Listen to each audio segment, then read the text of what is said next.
Hola, hola amigos y amigas, bienvenidos y bienvenidas una vez más a En Síntesis, un programa que podemos transmitir con la bendición de Dios desde la Universidad de Navojoa, y les damos las gracias por compartir este tiempo con nosotros a través de la radio o a través de las redes sociales o en los diferentes medios donde esto se comparte, donde ustedes nos pueden escuchar y compartir con nosotros.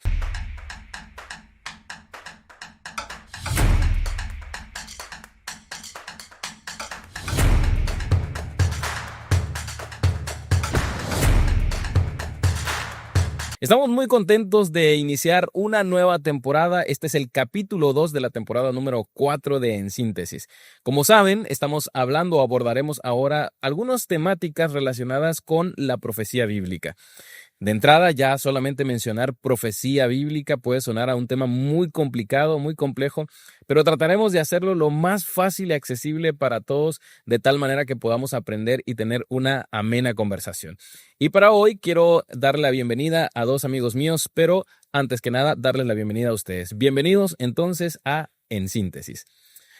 Pues bien, hoy me acompañan dos alumnos míos, ¿verdad? Con los que tenemos el privilegio de compartir el aula, compartir el tiempo allí, y me refiero a Daniel de Jesús y a Edwin. Quiero animarles para que se presenten, para que nuestros amigos les conozcan, nos digan de dónde son, originarios, son estudiantes de teología y ahorita nos van a explicar un poquito acerca de qué significa la teología. ¿Quién comienza? Mi nombre es Daniel de Jesús. De Jesús es mi apellido, pastor. En realidad me llamo Daniel, pero mi apellido es de Jesús Sánchez. Bien. Porque hay personas que me confunden, no me dicen Jesús, pero también se vale que me digan Jesús. ¿También lo aceptas? Sí, también lo acepto. Yo soy del estado de Veracruz. Allá crecí, pero nací en Tijuana. Así que soy más o menos. ¿A qué edad más o menos te trasladaron a Veracruz? No, yo muy pequeño, dice mi mamá que nada más fui a dejar el ombligo, como normalmente se dice, nada más nací allá y como a los dos años yo creo, se mudaron a Veracruz, allá por Nanchital, Veracruz. Qué interesante. Y allá crecí. ¿Sabes qué? A mí me pasó algo muy similar a ti. Mis papás se conocieron en Chiapas. Mi mamá es de Chiapas, mi papá es de Veracruz. Sí. Se conocieron allí, se casaron en Chiapas y se fueron a vivir a Tijuana. Allá nací yo, nació mi hermano gemelo y más o menos igual a los 2 años se regresaron y ya crecí en Chiapas. Así que me considero chiapaneco. Me imagino que tú te consideras veracruzano. Yo me considero veracruzano totalmente. Bueno, pues Dani, bienvenido. Gracias por aceptar esta invitación. Estás estudiando la licenciatura en teología, ¿verdad? Sí, estoy estudiando la licenciatura en teología. Ya estamos por graduar, primero Dios. Felicidades. Y hasta ahorita todo ha salido muy bien, gracias a Dios. Muy bien, luego hablaremos cómo vas con la tesis. Sí, ese es otro tema. Y Edwin, bienvenido Edwin. ¿De dónde eres originario? Hola, pastor. Pues yo soy Edward. Edward. Sí, mi nombre es Edward Moreno. Soy de Quintana Roo, de Playa del Carmen. Y pues ahí crecí, ahí me crié y pues ahorita aquí estamos en Navojoa, en la Universidad de Navojoa, estudiando el 4º año en teología también y pues preparándonos para allá. Bueno, pues te vuelvo a dar la bienvenida entonces, Edward, porque te había dado la bienvenida como Edwin. Como saben, soy de los maestros que confunden los nombres. Así que bienvenido, gracias por acompañarnos. También estás estudiando teología, ¿verdad? Sí, Y estás para graduar. Sí, pastor, primeramente Dios. ¿Qué tal va ese trabajo de investigación con la con la tesis? Pues vamos muy bien, vamos avanzando. ¿Qué es lo que están investigando en sus temas? Pues yo estoy investigando la relación que tiene la actitud de la iglesia hacia los jóvenes. Okay. Y pues la permanencia de los jóvenes en la iglesia. El deseo de que ellos tienen de permanecer, si hay una relación entre la expectativa, el trato, ¿no? Que le da la iglesia. Así es. Muy interesante. Y mi tema de investigación tiene que ver con el colportaje. Okay. Es la relación del colportaje en los estudiantes de teología y el éxito como ganadores de almas en el ministerio pastoral. Ok. A ver, explícanos qué es el colportaje y qué es este concepto de ganadores de almas. El colportaje es la acción que involucra vender literatura cristiana, en este caso, y con el objetivo también de llevar un mensaje de la Biblia a otras personas que no conocen de Dios. Okay. Es por medio de venta de literatura. Entonces, aquí en la universidad hay un plan para poder financiar nuestros estudios.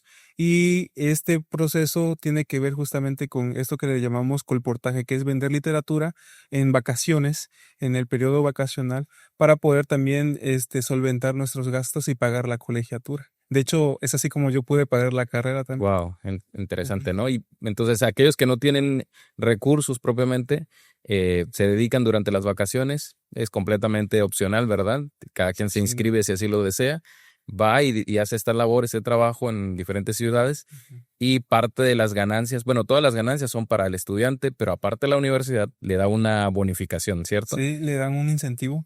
Por encima, bueno, dependiendo de la cantidad de ventas que haya tenido, pues y los depósitos que él realice a la cuenta de la universidad para su propia colegiatura, pues la universidad le da cierto porcentaje de esa cantidad como un extra, ¿no? Como una bonificación para pagar sus estudios, ¿verdad? Sí, así es. Y esto es como parte de uno de los requisitos de los estudiantes de teología, ¿no? Y aparte es como un requisito, entonces yo estoy viendo la relación que hay para cuando ya estén ejerciendo en Como la pastor. iglesia como pastores, si tiene relación, si influye el colportaje justamente, con el sentido de misión también. Con el sentido de misión de poder ayudar a otros a conocer el evangelio, ¿no? Ujú. Qué interesante, ¿no? Y normalmente en la escuela de teología, para aquellos que nos escuchan y a lo mejor no tienen mucha conexión con todas estas temáticas, consideramos que una experiencia de esta naturaleza, como ir a una ciudad desconocida a veces, tocar puertas extrañas de pronto, entrevistarse con gente de empresas, no sé, el presidente municipal, el gerente de tal empresa, el director de recursos humanos, en fin, pues te da una habilidad especial. Bueno, aparte de que durante el semestre se les enseña y se les da inducción para el trabajo, ¿no? Para las ventas, pero también te da una experiencia única que te ayuda a relacionarte con las personas, te ayuda a tener esa palabra de convencimiento, esa actitud para sobreponerte hacia el fracaso, a veces cuando no vendes, pues poder, a pesar de todo eso, seguir trabajando, mantener el entusiasmo, ¿no? La capacidad de resiliencia y todo esto. Sí.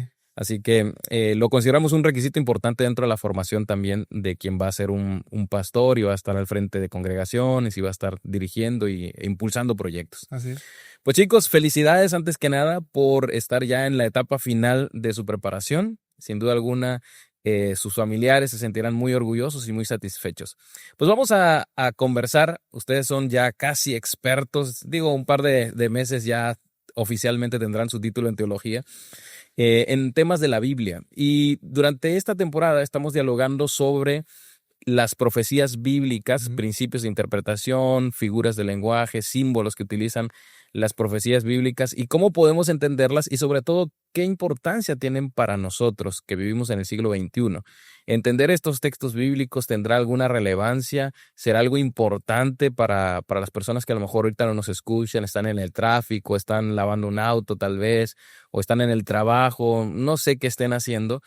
¿Qué importancia tendrá para ellos, para nosotros, leer estos textos que parecen muy antiguos, en lenguajes a veces incluso simbólico y casi indescifrable para la mentalidad de alguno, por ejemplo? Sí. ¿Qué piensan ustedes? ¿Tendrá utilidad o no y por qué?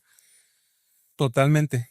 Tiene relevancia porque, para empezar, tiene que ver con el futuro, con lo que nos espera. De hecho, muchas personas he escuchado que están pendientes de las noticias, ¿no? Lo que sucede ahora en el presente, pero de repente pasa que, ya sea por cuestiones de política, por cuestiones de guerra que hay tal vez en otros lugares, hay personas que están pendientes de las noticias y cómo se va a desenlazar los sucesos, ¿no?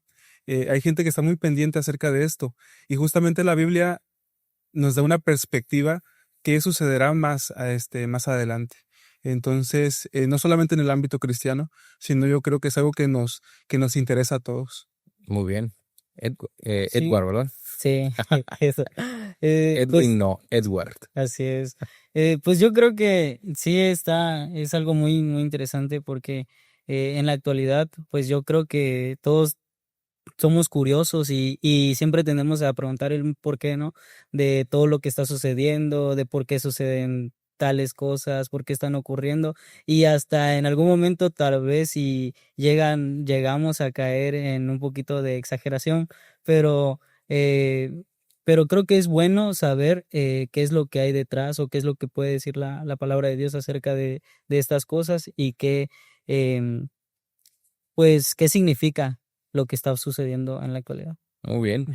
Pues si las profecías tienen que ver con el futuro, eso implicaría que primero Dios tiene un plan, un propósito, ¿no? Es Ujú. decir, no es simplemente las cosas pasan porque sí, sino de alguna forma Dios tiene un plan general, una meta, Él dirige la historia. Creo que todas estas implicaciones las podemos extraer de saber que la profecía anuncia el futuro, ¿no? Así es. Y también, si me permiten sacar una conclusión de lo que ustedes han dicho, una síntesis, en síntesis de lo que ustedes han dicho, implicaría que cuando nos sintamos, no sé, un poco angustiados, un poco temerosos de lo que va a pasar por muchas cosas, ¿no? Ahora, por ejemplo, con la política y todo el movimiento de guerras que ha habido, de pronto alguien se puede sentir un poco inseguro, un poco intranquilo de qué va a pasar. Y el hecho de tener conocimiento anticipado nos puede dar seguridad, ¿cierto? Sí. Es A correcto. veces uno dice qué sucederá, ¿no? Porque de hecho el no conocer da esa incertidumbre, da miedo. Entonces, el propósito justamente de esto es que Dios nos da esperanza y nos da seguridad, que tiene el control de justamente de lo que vamos a ver. Muy bien, pues en este capítulo vamos a dialogar de manera muy particular sobre algunos principios, por lo menos uno de ellos, de cómo podemos entender e interpretar las profecías bíblicas. Y hay una en particular que he escuchado y que he leído recientemente que se llama el principio de la primera mención. El Ujú. principio de la primera mención. ¿Tienen algo de conocimiento al respecto? ¿Qué significa esto de la primera mención? Sí, bueno, tenemos que entender que Juan cuando nosotros normalmente abrimos la Biblia en el libro de Apocalipsis, nos damos cuenta que el autor expresa muchas cuestiones de figuras, de palabras que son como claves, ¿verdad? Y cuando nosotros normalmente lo leemos, a veces pareciera ser que es difícil de entenderlo, ¿no? Pero Juan lo que pasa es que desde esa perspectiva da por sentado que las personas que están leyendo ya conocen, tienen un previo conocimiento, ¿no es cierto? Ok. Y en esta cuestión, Juan, perdón, menciona acerca de las primeras palabras, en este caso que era la palabra de amor, ¿verdad? Y la palabra cordero. Ok, cuando hablamos, por ejemplo, del Apocalipsis, ¿no? Ajá, de Y qué bueno Apocalipsis. que mencionas esto del Apocalipsis y de Juan, porque en la Biblia encontramos varios libros que tienen contenido profético. ¿Se acuerdan de algunos de ellos, Edward? Pues Daniel en Ok. el Antiguo Testamento también tiene un poco de contenido profético, pero uno en especial que ahorita yo creo que vamos a hablar un poco más de él es el de Génesis. En Génesis, de hecho, pues la primera mención que podemos encontrar no es en el Apocalipsis ni en Daniel, sino cuando vamos a la Biblia, vemos que en Génesis se encuentran estas primeras menciones de las palabras que vamos a estar un poquito, bueno, analizando un poco más adelante. Ok. Ujú. Algo importante que decías, Dani, es que eh, estos autores, hablando de Daniel, por ejemplo, que mencionó Edward, hablando de Apocalipsis, por ejemplo, dan por sentado que sus lectores tienen ya información previa sobre los símbolos que ellos van a utilizar a la hora de escribir, Ujú. lo que significaría que las profecías bíblicas no usan símbolos al antojo, ¿no? Es decir, el que se le ocurrió, el primero que vio, lo que le pareció, Ujú. sino que lo que ellos utilizan para representar imágenes, símbolos, etcétera, que vieron también, que fue parte de las visiones que ellos vieron, son símbolos que la gente de su contexto las iba a entender a la primera, ¿verdad? Sí.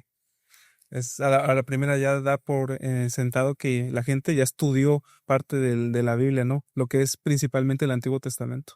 Ok.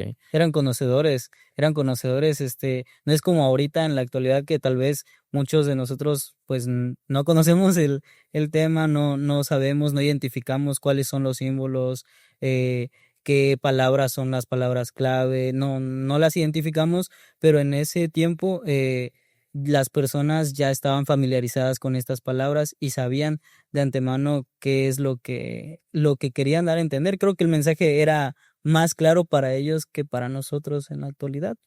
Ujú. Muy bien, creo que eso es muy importante lo que ustedes mencionan, porque implica que hay ciertas técnicas, vamos a decir así, de estudio, no es simplemente tomar la Biblia y leerla y a ver qué se me ocurre, ¿no? Exacto. Sino hay como métodos de interpretación, reglas de interpretación, precisamente el que estamos trabajando ahora es la primera mención, Pero también esto señala el hecho de saber que las primeras personas conocían, las personas que recibieron por primera vez los libros proféticos conocían ese mensaje, implicaría que nosotros ahora que estamos en el siglo XXI, para poder entender las profecías bíblicas, tendríamos que darle una lectura total y completa a toda la Biblia, ¿no es cierto?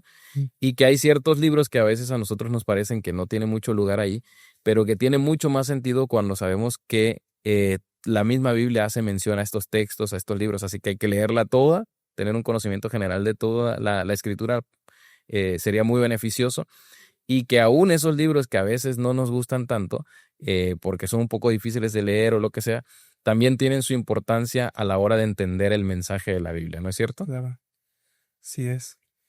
Bien, pues vamos a mencionar un poquito sobre uno de estos primeros elementos, de estas primeras menciones que encontramos en la Escritura, y es el concepto de el Cordero, ¿no? De hecho, hay un texto bíblico que quiero aprovechar para leer que está en en Juan, el Evangelio de Juan, capítulo 1, versículo 29. Cuando Juan se encuentra, hablando de Juan el Bautista, no el autor de este Evangelio, sino Juan el Bautista, se encuentra por primera vez con Jesús, voltea a ver a sus discípulos, a las personas que le habían acompañado hasta ese momento, y hace una declaración interesante hacia Jesús, ¿no? Para Jesús, o hablar de Jesús. Él dice, hablando de Jesucristo, es el Cordero de Dios que quita el pecado del mundo. ¿Ok? Este es el Cordero de Dios que quita el pecado del mundo. ¿A qué se refería Juan y cómo, por ejemplo, el libro de Génesis puede ayudarnos a entender esa declaración del Juan el Bautista? Ok. ¿O no? No sé si a ver que quiere comentar algo. ¿Puedo dar la palabra? Pues, Es darle la palabra a Edwin. okay. Pues en esta parte del Cordero encontramos algo que es muy interesante, que es acerca de la primera mención, aplicando lo que es la primera mención y yendo a Génesis, así como ahorita lo mencionaste, podemos ver que hay una historia muy interesante que en donde se iba a hacer un sacrificio, ¿no? ¿Quién era el personaje? Me ayudan a recordarlo porque como que se me fue. En la primera mención, Abraham. Abraham, Cuando iba a sacrificar a su hijo. cuando iba a sacrificar a su hijo, ¿no? Exacto. Y de repente estaban allá y fueron a hacer este sacrificio porque había sido un mandato que Dios le había dado a Abraham. Y cuando llega en ese momento, cuando va a hacer este sacrificio, el cual el cordero, el que iba a tomar el lugar del cordero iba a ser su hijo, más que nada. Pero en ese momento, pues el hijo le pregunta, oye, pa, ¿y dónde está el cordero? Y creo que allá encontramos la primera mención de esto, de dónde está el cordero, pero hay una respuesta más interesante para esta pregunta que se hace un poco más adelante en las cartas. En una de ellas, pues es la de Juan. Ok, pues entonces, digamos, este principio de la primera mención, que significa básicamente la primera vez que se menciona un símbolo, es generalmente en el libro de Génesis, y el saber y reconocer ese uso nos ayuda a entender mejor las expresiones proféticas de la Biblia. Aquí Juan el Bautista entonces está utilizando esa idea, muy probablemente, como señalas tú, de Abraham, ¿verdad? Que Abraham es ordenado o recibe la orden de parte de Dios para sacrificar a su hijo, cuando en realidad debió haber sacrificado un cordero, pero Dios le dice, no, ahora quiero que lo hagas, que sacrifiques a tu hijo, ¿no? Y es interesante porque pensando un poquito, reflexionando un poquito, entender también la historia de Abraham puede llegar a ser difícil para algunos. ¿Cómo que Dios le pidió que sacrificara a su hijo? Bueno, Dios estaba utilizando a Abraham en ese momento como una especie de símbolo para anunciar, un símbolo profético para anunciar lo que iba a pasar muchísimos años después, que son las palabras de Juan el Bautista. He aquí el cordero, ¿no? Es decir, aquel hijo que iba a sacrificar a Abraham, bueno, Jesucristo es el cordero, el hijo de Dios, que va a ser sacrificado por nuestros pecados, ¿no? Creo que podemos entenderlo así, ¿no? Y además hay muchas, aparte del cordero, la historia misma en Génesis 22 da mucha información acerca del mismo cordero y lo que significa esta entrega acerca del cordero. Por ejemplo, la historia mencionaba que Abraham, cuando Dios le pide que sacrifique su hijo a Abraham, le da especificaciones a Isaac, a tu hijo, tu único, le dice, a quien amas, de verdad que le dice. Mm. Por eso es que también se puede relacionar de diferentes formas. Hacer una conexión, ¿no? Una conexión. Qué padre, ¿no? Porque no es simplemente enviarlo por un sacrificio o para un sacrificio, sino una demostración de amor, ¿no? Ahora bien, Juan menciona un aspecto muy interesante que es el pecado del mundo. ¿Qué es el pecado y por qué era necesario el sacrificio de Jesús? Ujú. Bueno, entendemos que el pecado tiene que ver con la separación que nosotros, comienza con la separación que nosotros tenemos con Dios. Entonces, a partir de eso existe la muerte también. Aquí hay un gran problema porque eh, nosotros no fuimos creados para morir. Hay personas que creen que la muerte, que es a causa del pecado, es algo muy natural, ¿verdad? Inclusive hay personas que dicen, bueno, parte de la vida es nacemos, crecemos, envejecemos Y y morir. morimos. Es normal, es Lo que parte nos de la toca. vida, es lo que nos toca, le tocó. Pero el plan original de Dios no era justamente esto, no era que lleguemos algún día a morir, era que viviéramos para siempre, eternamente. Acá hay un problema que tenía que ser resuelto con la ayuda de Dios, y justamente es la raíz de todo esto y tiene que ver con el pecado, que es la separación con Dios. Entonces Jesús viene a darle solución a este detalle. A ese problema, ¿ok? Hay algo importante que creo que podemos intuir de lo que tú señalas también, y eso significa que lo que Dios anunció, la forma como iba a resolver el problema del pecado, lo hizo a partir de Génesis, a partir del tema de los corderos que se sacrificaban constantemente, cuya primera mención la encontramos en la historia de Abraham, y su propósito no cambió, ¿verdad? Es decir, lo mantuvo a lo largo de la historia hasta que se cumplió en la vida de Jesús. Así que podemos tener cierta seguridad de que cuando vamos al Génesis para entender los símbolos proféticos, pues el significado principal lo vamos a encontrar ahí mismo en Génesis y en la Biblia, y ese significado no va a cambiar fundamentalmente, aunque podría ampliarse, es decir, entender un poco más, ampliar algunas ideas más, pero el significado principal va a permanecer en el tiempo, ¿no? Así como el anuncio de la muerte de Jesús no cambió, pero se fue entendiendo y ampliando cada vez más su comprensión a lo largo de la historia. Una de las cosas que mencionabas, Dani, al respecto, tienen que ver con el concepto del pecado y la muerte. ¿Qué relación hay? No sé si quieras contestar algo sobre eso, Edward. ¿Qué relación hay entre el pecado y la muerte? ¿Por qué se relaciona esto? ¿Qué conexión tiene el pecado y la muerte? Pues me gustaría decir que no hay relación entre el pecado y la muerte, pero sí hay relación entre el pecado y la muerte. Es, pues, algo de lo que todavía no estamos acostumbrados, a pesar de que es algo normal para el ser humano. Y la relación que tiene el pecado y la muerte es que por el pecado hay muerte, porque, bueno, pues la paga del pecado, pues es la muerte, ¿verdad? Entonces, por el pecado, pues yo creo que la muerte es la causa, es lo que causa el pecado. Esa separación que nosotros tenemos, pues la paga de debería de ser la muerte que nosotros tenemos, pero también tiene una relación con algo que ya hablamos, que es lo del cordero. Y lo bonito, lo más hermoso de esto es que sabiendo que a pesar de que tal vez siendo o teniendo el pecado merecemos la muerte, pues ahí hay alguien que ocupa nuestro lugar y es el cordero, precisamente. Creo que la relación en mi punto de vista podría ser eso, ¿no, Dani? Sí, tiene mucho que ver, de hecho, porque pasa Lo que apoyas en tus Sí. argumentos. porque pasa que Dios, mencionábamos que tiene que ver con una desconexión con Dios, ¿no? El pecado. Y da la casualidad que Dios es el que da la vida, justamente. Ujú. El pecado tiene que ver también con la desobediencia. Y esta desobediencia es lo que nos aparta de Dios, cuando nosotros nos apartamos. Hay un versículo que dice donde decía Jesús que Él era la vid y nosotros los pámpanos, como si fuera una ilustración, que de hecho de paso estamos hablando acerca de esto, como una planta, ¿no? La planta tiene su tallo central, ¿no? Pero si tú le arrancas una hoja o una rama, la rama, ¿cuál se va a morir? ¿La planta entera o solamente la rama? Lo que se muere es la rama, la que se seca, o la hoja si la arrancas, ¿no?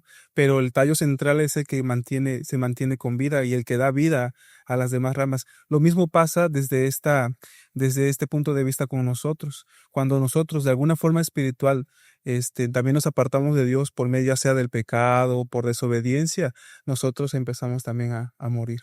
Por eso tiene relación el pecado con la muerte. Como la consecuencia natural, ¿no? Ajá, De exacto, una exacto. separación de Dios. Sí, la separación con Dios. Wow. Ahora bien, esto representaría o tiene una implicación importante porque significa que Dios, al ver cómo el ser humano se separa de él, hablando de Adán y Eva y con ello la humanidad en general, toma la iniciativa de buscar al ser humano. Ujú. Es decir, no espera que el ser humano le reconozca, él lo busca y a la vez habla de, aunque fue la decisión unilateral del ser humano, es decir, no es que Dios se enojó con Adán y Eva, sino Eva y Adán decidieron separarse de él al desobedecerle. Dios toma la iniciativa de buscar al ser humano, toma la iniciativa de proveer una solución para ese problema y toma la iniciativa de anunciarles ese plan que él está desarrollando de poder reconciliarlos con él mismo a través de las profecías bíblicas. Es decir, las profecías bíblicas constituyen un anuncio también de lo que Dios va a hacer para solucionar o de lo que está haciendo para solucionar el problema del pecado. Eso me parece a mí que nos habla también del amor de Dios. Nos habla de ese deseo que Dios tiene de poder reconciliarse, de poder tener a la humanidad como parte también de sus hijos, de las criaturas que Él creó. Y Él declara ese amor a través del anuncio profético, es decir, de las profecías, declara ese amor a través de Jesucristo cuando muere en la cruz. Y son algunas maneras, algunas formas que podemos ver de cómo Dios muestra su amor hacia los seres humanos. Pero aterricemos ese concepto a un nivel más práctico. Si ustedes estuvieran en algún problema con alguien, tuvieran algún problema de que necesitan reconciliarse con alguien, no sé, papá, mamá, o incluso si en algún momento la novia o lo que sea, ¿cómo harían, qué cosas creen ustedes que tendrían que hacer para reconciliarse con estas personas? Pues, ¿Cómo lo harían ustedes? pues, No me digan que no tienen novias todavía. Aquí mi amigo, para los que no saben, él tiene, no sé si se puede decir, pero ya como quiera ya lo dije. muchas experiencias acerca de la reconciliación. Pero no, con puros amigos. Bueno, Ya tienes experiencia reconciliar. Ah, bueno. No, pero, bueno, yo creo que eso es algo que duele mucho.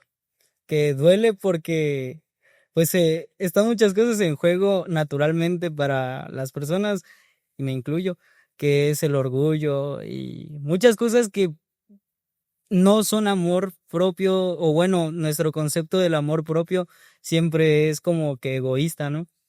Pensamos en nosotros y en nosotros y en nosotros, y cuando vamos a pensar en lo que es la reconciliación, nos cuesta demasiado hacerlo.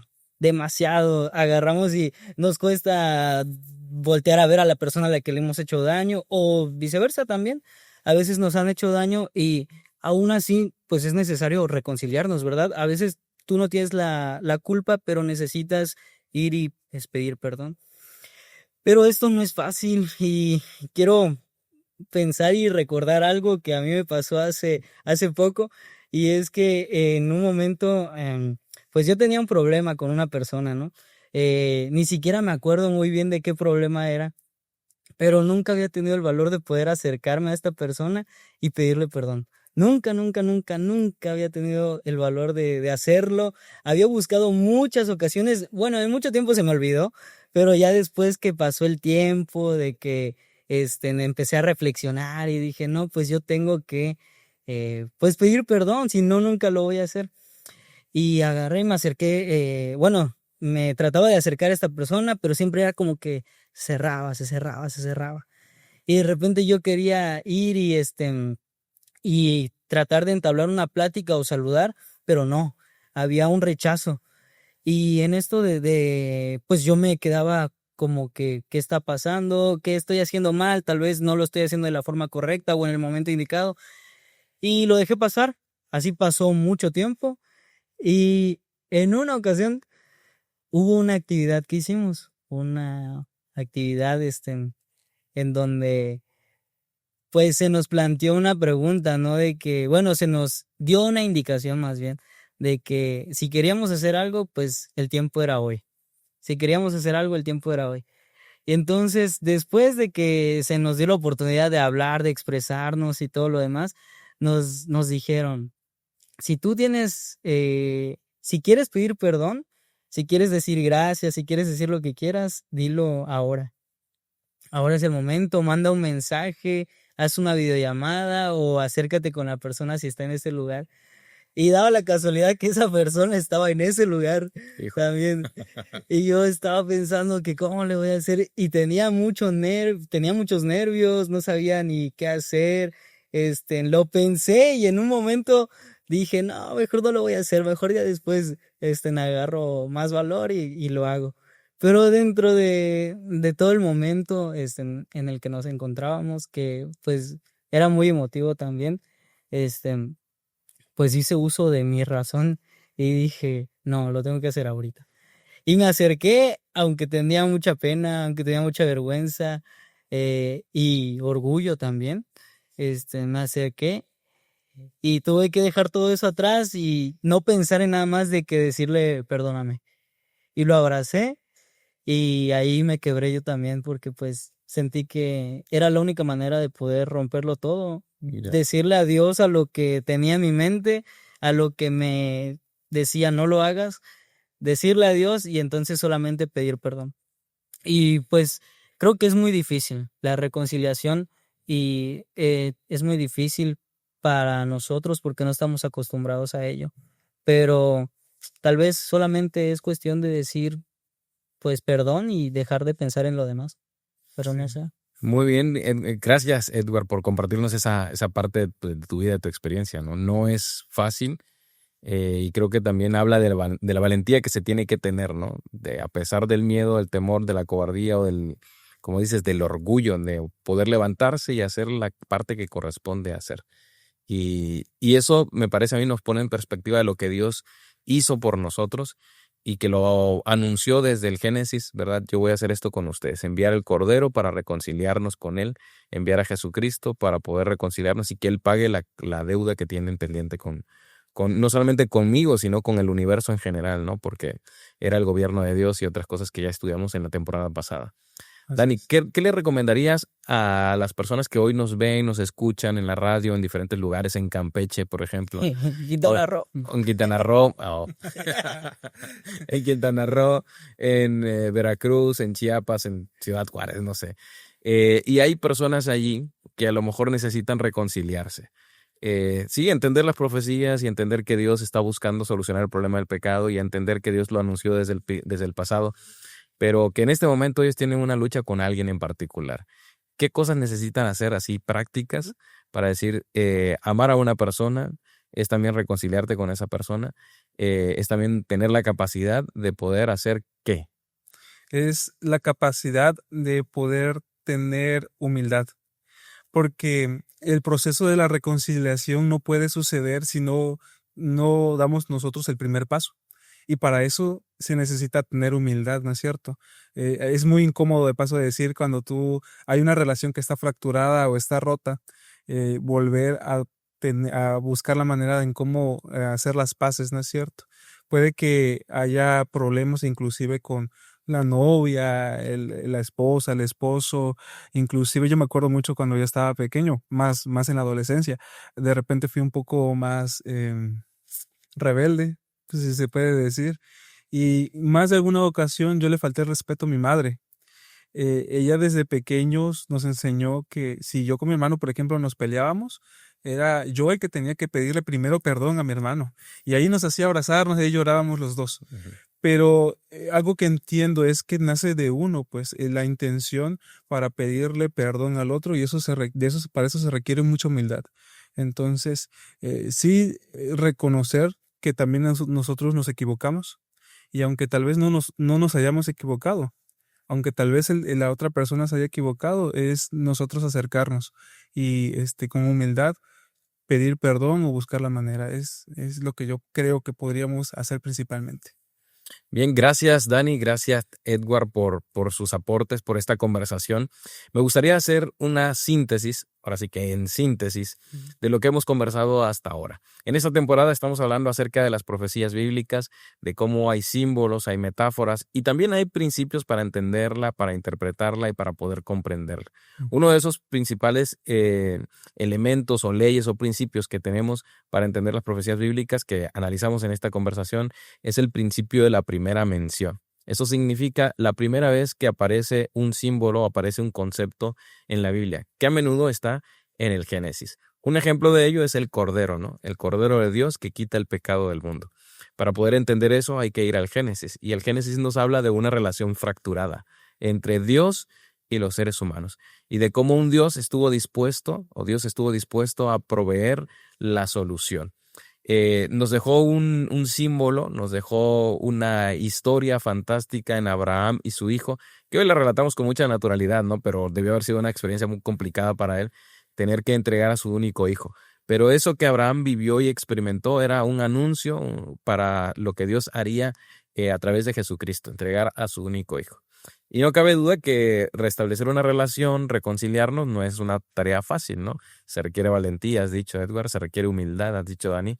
Y animamos a nuestros amigos, a nuestros compañeros, a las personas que nos escuchan, que nos ven, no solo a estudiar las profecías bíblicas, sino a entenderlas desde esa perspectiva, de un Dios que busca la reconciliación y entonces que nos invita a que también nos reconciliemos con aquellos que necesitamos reconciliarnos, sobre todo los más cercanos y a quienes hemos herido. Me gustaría pedirles que en un par de palabras pudieran hacer una síntesis con qué se quedarían ustedes y qué les gustaría recordar o mencionar para las personas que nos escuchan o nos ven. Pues yo creo que en síntesis tenemos que recordar que los símbolos que podemos ver en la Biblia tienen que ver precisamente con la reconciliación. Tienen que ver con la reconciliación que Dios quiere hacer con cada uno de nosotros. El Cordero que Él manda, a Cristo Jesús muriendo por cada uno de nosotros, esa es la reconciliación más grande que hizo una persona que ni siquiera tenía la culpa y que humildemente vino y murió por nosotros, y es Cristo Jesús. Ok, Dani.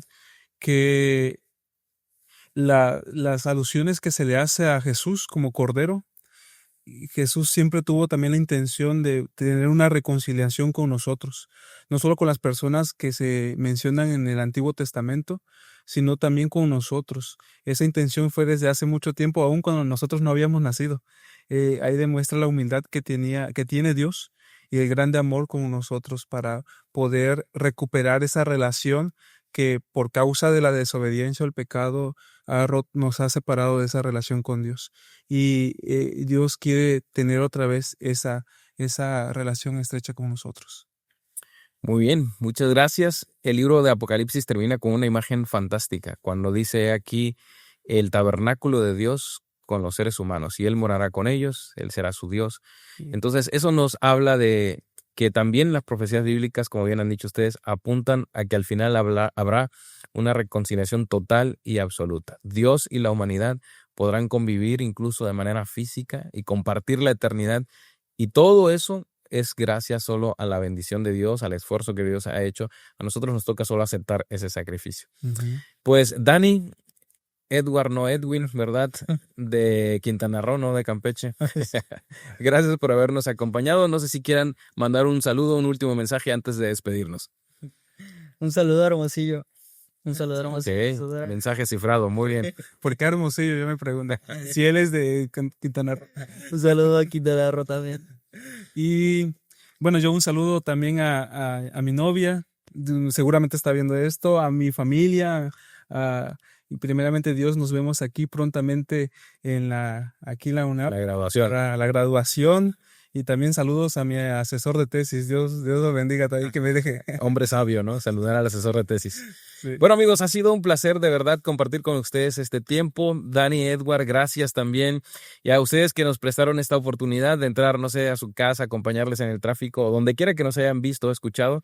Ha sido una bendición. Y esperamos que estas conversaciones en síntesis desde la Universidad de Navojoa sean también una bendición para ustedes. Agradecemos también a las personas de Radio de Esperanza México, quienes están con nosotros, acompañándonos y también comparten esta transmisión. Que el Señor les bendiga. Nos escuchamos en la próxima emisión.